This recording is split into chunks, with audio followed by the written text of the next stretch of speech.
कितने भी ईमानदार आदमी को आप प्रधानमंत्री बना दो, अगर सिस्टम वही है तो या तो सिस्टम में वो लूट करेगा, नहीं तो वो सिस्टम उसको निकाल के बाहर फेंक देगा, क्योंकि ये सिस्टम लूट को ही पसंद करता है और कुछ पसंद नहीं है इस सिस्टम। अंग्रेजों ने इस लूट की व्यवस्था को कायम रखने के लिए 34,735 कानून बनाए थे। दुर्भाग्य से वो सारे कानून अभी तक इस देश में चल रहे हैं, लूट की व्यवस्था को ही मजबूत करने के लिए। अब हम क्या कर रहे हैं? 63 साल से हम क्या कर रहे हैं कि लूट की इस व्यवस्था को नहीं बदल रहे हैं। लूट करने वाले जो अधिकारी हैं, प्रधानमंत्री, मुख्यमंत्री आदि आदि बदल रहे हैं हम, वो नए नए लुटेरे पैदा हो रहे हैं। व्यवस्था नहीं बदली हमने, व्यवस्था को चलाने वाले कुछ नेताओं को बदला। कुछ ऐसी कहानी है कि अंग्रेजों ने जो व्यवस्था की कार बनाई, वो कार हमने नहीं बदली, कार के ड्राइवर को बदलने की कोशिश की पिछले 63 साल। एक बार ड्राइविंग सीट पे पंडित नेहरू को बिठा दिया, दूसरी बार ड्राइविंग सीट पे इंदिरा गांधी को बिठा दिया, फिर राजीव गांधी को बिठा दिया, फिर नरसिम्हा राव को बिठा दिया, फिर मनमोहन सिंह, देवेगौड़ा, इंद्र कुमार गुजराल और अभी अटल बिहारी वाजपेयी थोड़े दिन तक थे।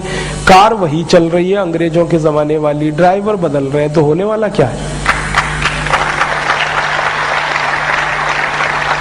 माने व्यवस्था हम वही चलाएं और उस व्यवस्था में लोगों को बदलते जाएं। लोग क्या कर लेंगे जब तक व्यवस्था नहीं बदलेंगे? आप कितने भी ईमानदार आदमी को आप प्रधानमंत्री बना दो, अगर सिस्टम वही है तो या तो सिस्टम में वो लूट करेगा, नहीं तो वो सिस्टम उसको निकाल के बाहर फेंक देगा, क्योंकि ये सिस्टम लूट को ही पसंद करता है और कुछ पसंद नहीं है इस सिस्टम।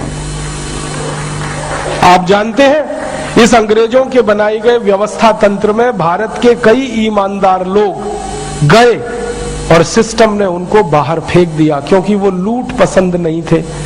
सिस्टम ने फेंक दिया उनको बाहर, नहीं चलने दिया। दो नाम तो आपके सामने हैं, एक थे श्री लाल बहादुर शास्त्री और दूसरे थे श्री मोरारजी देसाई।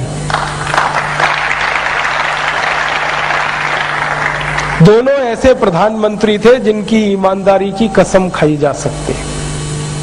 शास्त्री जी जब प्रधानमंत्री बने थे ना, तो धोती फटी हुई थी उनकी, जब उन्होंने शपथ ग्रहण की थी, फटी हुई धोती में शपथ ग्रहण की थी। और पता चला कि उनके पास 2 ही धोतियां थी और 2 ही कुर्ते थे जब वो प्रधानमंत्री बने। तो किसी ने कहा कि अब तो प्रधानमंत्री हो गए, किसी ने क्या, उनकी धर्मपत्नी ने कहा था अब तो नई धोती ले लो। तो उनका ये कहना था कि करोड़ों भारत के किसान फटी हुई धोती जब तक पहनते रहते हैं, मुझे नई धोती पहनने का अधिकार नहीं है।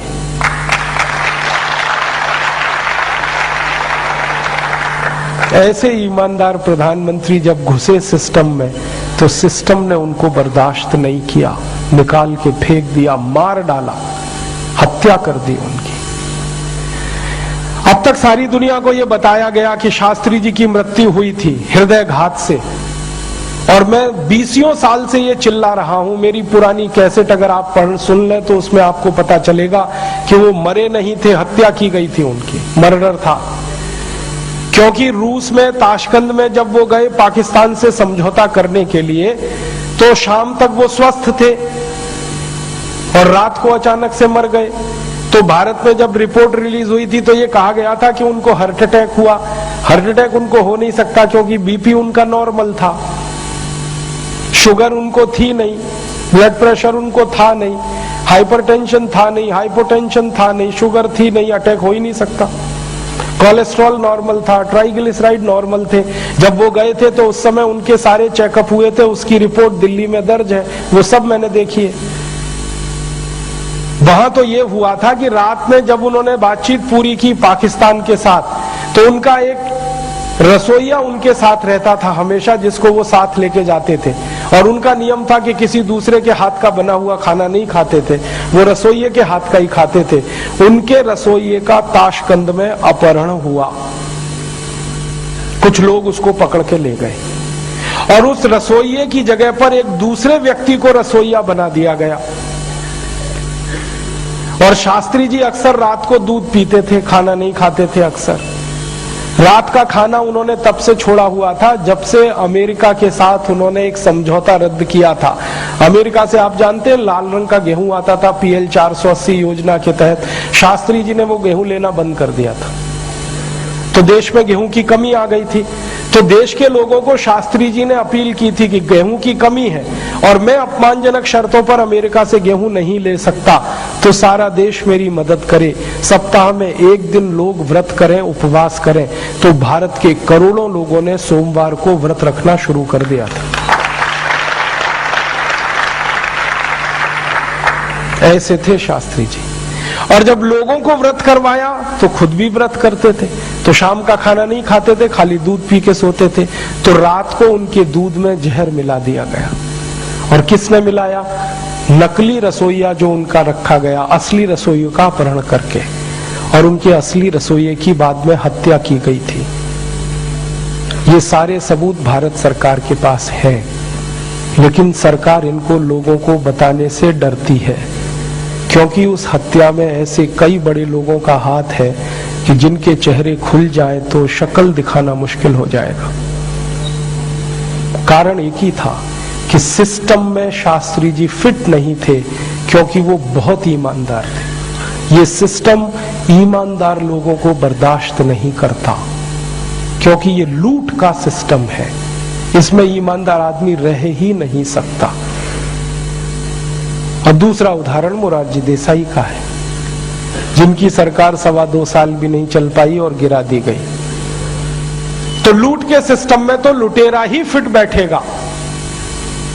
आप ये जान लो कि इस लूट के सिस्टम में कोई 10 साल, 15 साल, 20 साल राज कर रहा है, तो वो सिस्टम के साथ चल रहा है, इसलिए 15-20 साल राज कर रहा है। क्योंकि सिस्टम लूट रहा है तो वो भी लूट रहा है, बस अंतर इतना है कि उसमें बंदर बांट हो रही है।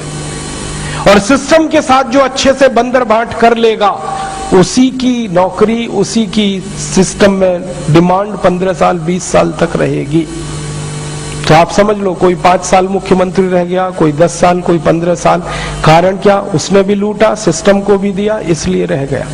ईमानदार को तो ये सिस्टम रहने ही नहीं देता। अब हमारे सामने गंभीर प्रश्न है, यक्ष प्रश्न है। वो ये है कि ये लूट की व्यवस्था जैसे चल रही है, इसको ऐसे ही चलने दिया जाए। अंग्रेजों ने जो लूट का तंत्र बनाया, इसको ऐसे ही बने रहने दिया जाए, और जैसे अब तक लूटा है आगे भी ये देश लूटता रहे। एक तो ये रास्ता है, और हमारे देश में बहुत लोग हैं जो इस रास्ते पर चलना पसंद करते हैं। वो ये कहते हैं तुमको क्या पड़ी है, चलने दो ना जैसे चल रहा। बहुत लोग तो मुझे भी सुझाव देते हैं, तुम भी यार आ जाओ ना इसी सिस्टम में। हाँ,